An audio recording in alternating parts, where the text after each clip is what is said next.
You're listening to the Future Tech Health Podcast with Richard Jacobs. Until I reached age 40, I never realized the obvious, that we all have medical issues, or we at least have a family member or close relation that has, or will have them in the future. Medicine and biological systems are the final frontier. Until we've conquered death, figured out how life began, cured cancer, and understood our purpose in the universe, there's a heck of a lot to talk about when it comes to our health. Future Tech Health means I'll be covering futuristic topics that are actually already in clinical trials, or even starting to appear on shelves or by prescription, or available for your own use. We dive deep into stem cells, CRISPR-Cas9, the science of sleep, epigenetics, medical testing, cancer, ketogenic diets, stem cells, aging, regenerative medicine, and more. My goal for you, the listener, is to learn from these podcasts.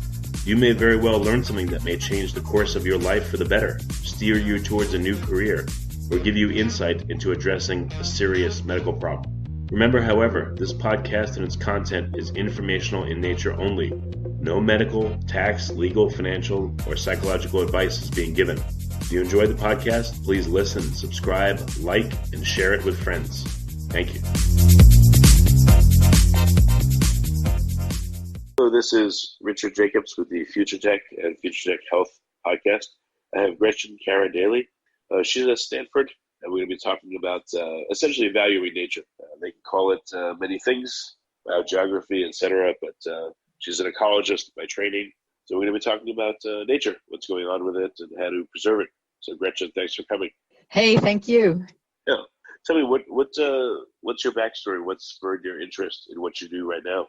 Oh, man, my backstory is, maybe to put it one way, I grew up partly in West Germany. I'm American by background, but a lot of strands. And as a kid, it was unbelievable to see acid rain become a huge issue and just sort of kill off a lot of the forests. It was very visible, killed off a lot of the lakes. And as a teenager, just kind of ignited this desire in me to do something. And now the world, scrolling forward, it's incredible to see how much bigger the problems are with, I live out here in California, seeing the fires is just emotionally really hard to live with, breathing in the smoke of tragedy and seeing this unfold. I've got 2 teenagers thinking about the future. But at the same time, looking back, to my upbringing, we solved the problem of acid rain. In much of the world, we know how to solve these problems. And I feel we can rise to the task now of changing the way we think about, how we live on the planet, how we fit in with the rest of life. And we can crack open a path that harmonizes people and the planet, nature, the climate system, and jobs and human well-being. So that's what I'm focused on, and it's an exhilarating ride. Well, question here. You said you were able to see acid rain. What does that mean? I mean, just you were able to see the effects? Yeah, the effects. I mean, well, you can taste it. You can taste it in the fog. You can taste it on your tongue in the air. Tastes like vinegar, and there's a smell in the air, and a lot of that's gone away, thankfully. But it's, I was living again in Germany in the 90s when the wall came down. But I went around East Germany just to kind of see into the world there, and the air was just thick with that smell and taste. I actually grew up right next to a coal factory, so I lived in that atmosphere and sort of soup. And I've worked a lot in China and know what poisoned air tastes and smells and feels like. And then you see, like in Europe, all these beautiful ancient cathedrals and other buildings and statues just kind of dissolving away under the acid. And and then seeing the forests where everybody loves, walking or just reading a book, taking in the beauty of a landscape, seeing them look nuked. It looked like the area around Chernobyl after that disaster. just completely dead trees. And in lakes, they become completely clear because everything in them dies. So that's what it felt and tasted and looked like. And today, Okay. yeah.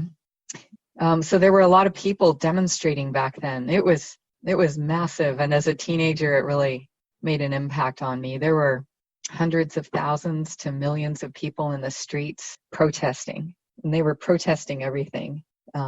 Environmental destruction, dominance of kind of capitalism and corporations above all these other things, setting that out as a dichotomy and an opposition, and the other things being a secure life and attention to the human well-being and so on. But anyway, it was a time that really seeped into my heart and my mind. And so I've ever since then, I thought there has to be a way to bring people together and open up a new paradigm, a new way of looking at things. And so working with many, many other people, I've been focused on figuring out how to value nature in our decision making, in our policies, in our financial systems, in management of everything from land to other natural resources and to, corporations and kind of all the big players. And it's so what's an example of how nature would be specifically valued in making a calculation? Yeah, so the idea is to think about things that we need. And one way to start with that is to imagine living on the moon, a sterile, landscape. What would you need to make life not only possible, but hopefully really fun and enjoyable? And so there's all sorts of stuff, all the food we, enjoy. What's your favorite dinner and what goes into that? What nature goes into producing wine. It's crazy that actually wasps play a big role in the fermentation process in grapes, biting into the grapes and transferring yeast that does the fermenting, stuff like that. Or coffee, you wake up in the morning. A lot of people enjoy a cup of coffee, and it turns out that bees that come from tropical rainforest play a huge role in the productivity of coffee farms, both by helping to produce bigger and healthier coffee beans, and also by preventing pest damage. So these bees play a big role, and then birds and bats come in and eat up a lot of the things that would otherwise destroy the harvest. So they help farmers, they help produce better quality coffee, and it's kind of a win-win-win. But there are all these, and another example would be drinking water quality. Having safe drinking water depends, and over a quarter of the world's cities, and probably about half, that get their water from surface supplies like rivers, streams, lakes. It all depends on having forest and wetlands around that purify the water before we have it enter our pipes and our, glasses and bottled water and everything else. So there are tons of roles like that where nature plays actually the starring role, and yet it's in a hidden kind of way. And what the Natural Capital Project that I co-founded with many others is trying to do is shine a light on all those intimate connections and actually quantify the values of nature in different types of ways that can be integrated into decision making. So so it sounds like when projects don't take these things into account, they're actually hurting themselves and their ability to function as a project. So this would be beneficial. It should be if put in the right way, it should be revealing all the economics of a calculation and making it more safe and less risky to do something. That's exactly it.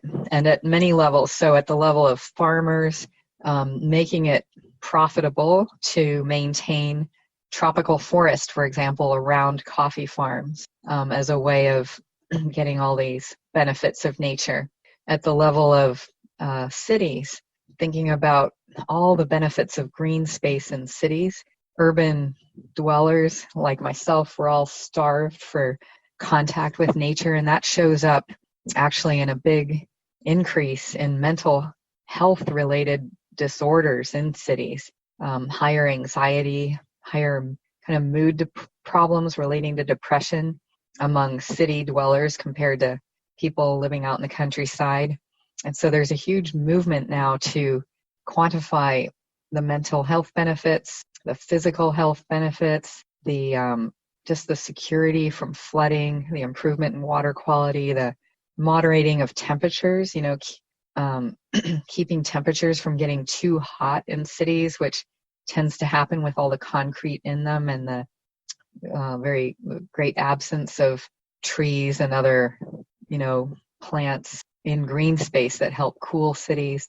So in that arena, there's a lot of action now. And then all the way up to countries and companies, and kind of the whole investment sector. There's just pioneering change underway that's really inspiring to see.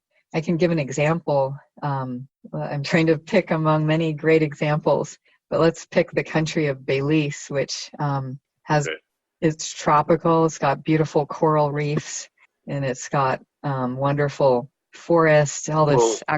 One thing too, just to interrupt you for a second. One reason that this is so important. To solve the city example, I know that one reason that it's so important is that most of the world's population is moving to cities. So if we don't solve how to make livable cities that are good for our citizens, then most of the world's population is going to live in crappy environments where we're going to have more and more problems, both health and mental. So that's exactly right. Why it's so important.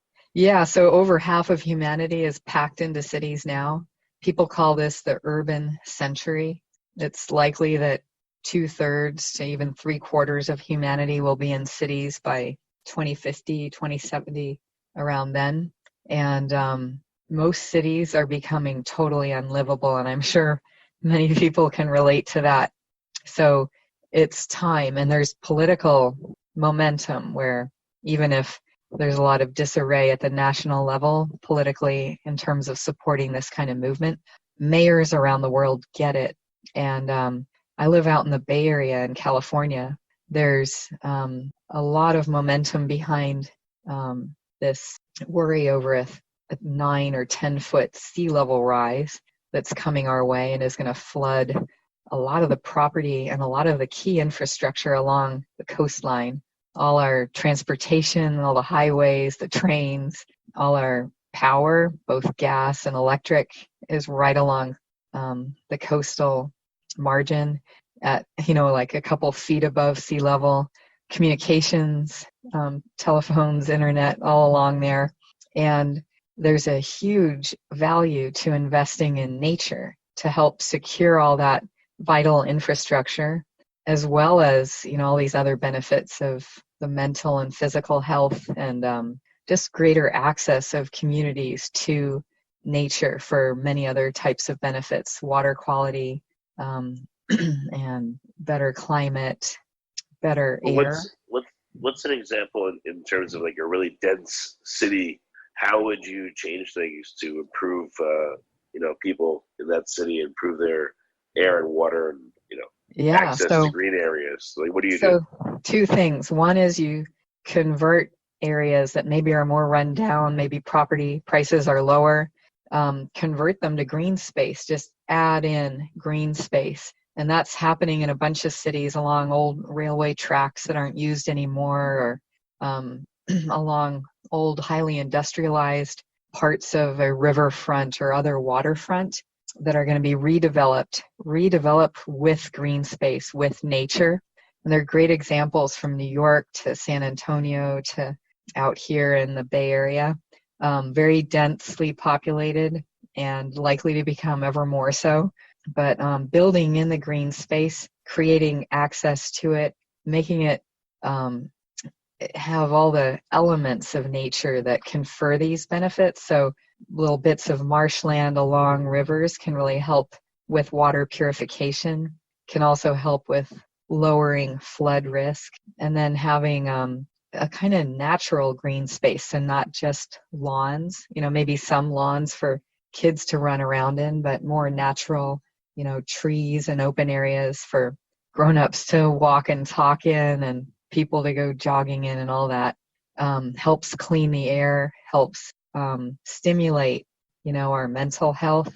And this is being brought to many communities. There's this idea, for example, of canopy equity. If you look at cities today, it's shocking. Look, using satellite imagery, the areas that are wealthy are just covered in green, a lot of beautiful trees and little open spaces and stuff. And the areas that are not so well off are just gray. I mean, it's solid concrete of different colors of gray.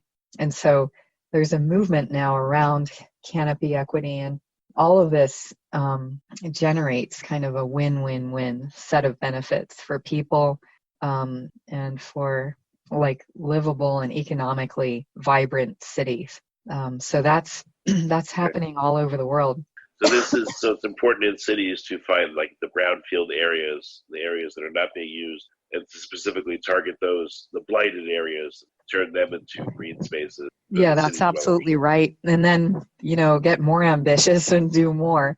So around here, even golf courses are being converted, at least partially, into kind of marshes that offer other types of recreation and can be used for flood control in the times of like storms or high tides. And then there's the whole thing about having a ring of green space around cities and creating better access to it for everybody through public transportation or programs from schools, from companies and other workplaces, just making an investment in green space around cities and making it possible for many more people to go out and enjoy those places on afternoons and weekends. Well, very good. Well, Gretchen, are there examples in the U.S. of cities that you think have done a particularly good job, and maybe mention just one of the projects you've seen?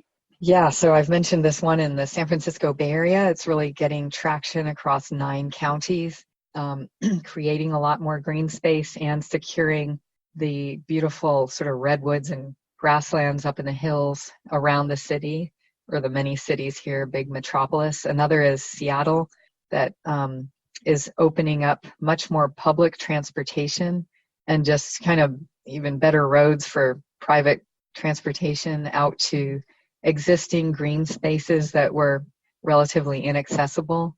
Another is San Antonio, that has built up a beautiful river walk and revitalized the downtown by converting, like you're saying, the more industrial brown spaces into a vibrant area that brings people together, that's got a lot of commercial activity, that's got just a lot of recreation and other kind of outdoor activity.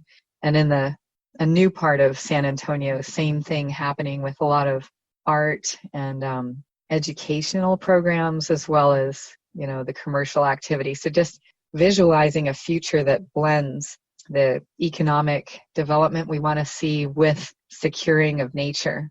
And at the national scale, it's incredible to see this taking off in countries across the world.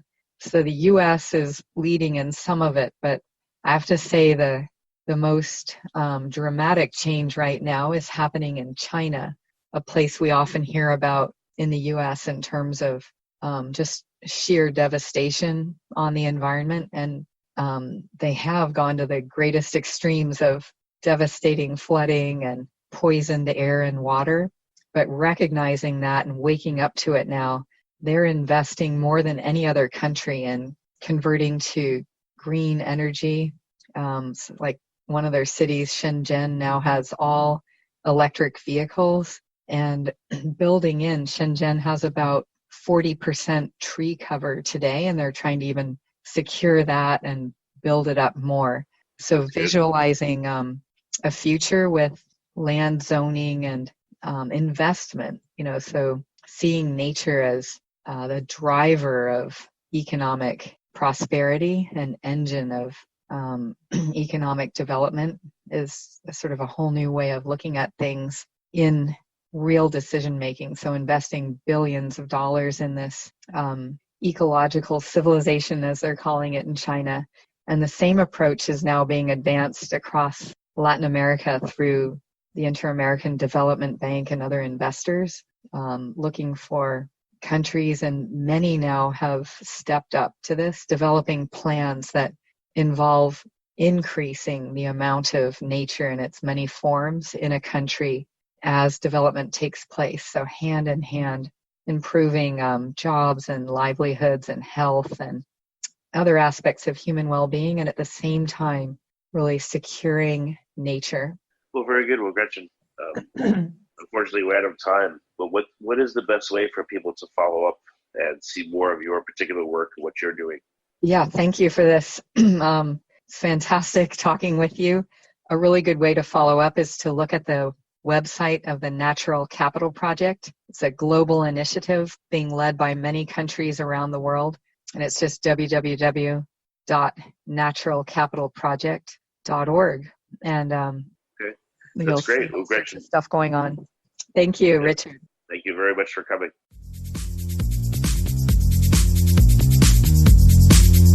You're listening to the Future Tech Health Podcast with Richard Jacobs. Until I reached age 40, I never realized the obvious, that we all have medical issues, or we at least have a family member or close relation that has, or will have them in the future. Medicine and biological systems are the final frontier.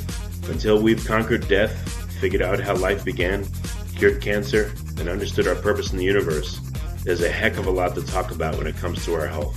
Future Tech Health means I'll be covering futuristic topics that are actually already in clinical trials, or even starting to appear on shelves or by prescription, or available for your own use. We dive deep into stem cells, CRISPR-Cas9, the science of sleep, epigenetics, medical testing, cancer, ketogenic diets, stem cells, aging, regenerative medicine, and more. My goal for you, the listener, is to learn from these podcasts. You may very well learn something that may change the course of your life for the better, steer you towards a new career, or give you insight into addressing a serious medical problem. Remember, however, this podcast and its content is informational in nature only. No medical, tax, legal, financial, or psychological advice is being given. If you enjoyed the podcast, please listen, subscribe, like, and share it with friends. Thank you.